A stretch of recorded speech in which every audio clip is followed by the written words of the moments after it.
Assalamualaikum Saudara Alun. Hari ini kita akan membahas tentang persinggahan Menteri Keuangan Malaysia di Choket, iaitu salah satu pasar di Malaysia.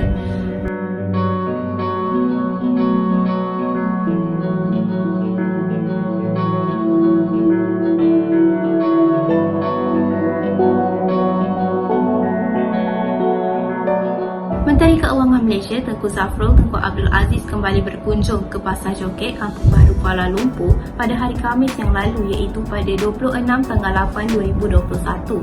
Dalam postingannya di Instagram, Tengku Zafrul mengatakan bahawa kedatangannya ke Choket pada kali ini adalah untuk membuat susulan daripada hasil pertemuannya dengan para peniaga pada kunjungan pertama semasa awal tahun lalu. Di Choket, Tengku Zafrul bertemu dengan beberapa peniaga. Presiden Persatuan Melayu berketurunan Aceh, Datuk Mansur Uzman adalah salah satu yang bertemu dengan Tengku Zafrul di kawasan Choket. Keduanya bahkan duduk berdua di pinggir jalan sambil menikmati sajian khas Malaysia, iaitu cendol durian.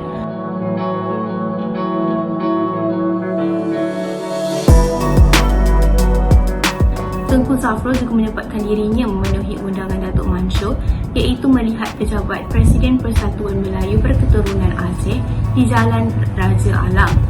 Tambahan, Jalan Choket ini dikenali sebagai sebuah kawasan yang berada di Kampung Baru, Kuala Lumpur, Malaysia. Nama kawasan Choket ini amatlah terkenal di kalangan masyarakat Aceh, terutama yang pernah melancong ke Malaysia. Hal ini kerana kawasan ini dikenali sebagai pasar dagangan masyarakat Aceh yang terkenal. Bagi warga Aceh yang berkunjung ke Malaysia, seolah-olah tidak lengkap jika mereka belum pernah singgah ke Choket. Hal ini kerana Choket ini dianggap sebagai pasar Aceh bagi warga Aceh di Malaysia.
Saudara Alun, sekian dahulu daripada saya, Rania Jaafar. Sampai bertemu lagi kita di masa hadapan. Assalamualaikum warahmatullahi wabarakatuh.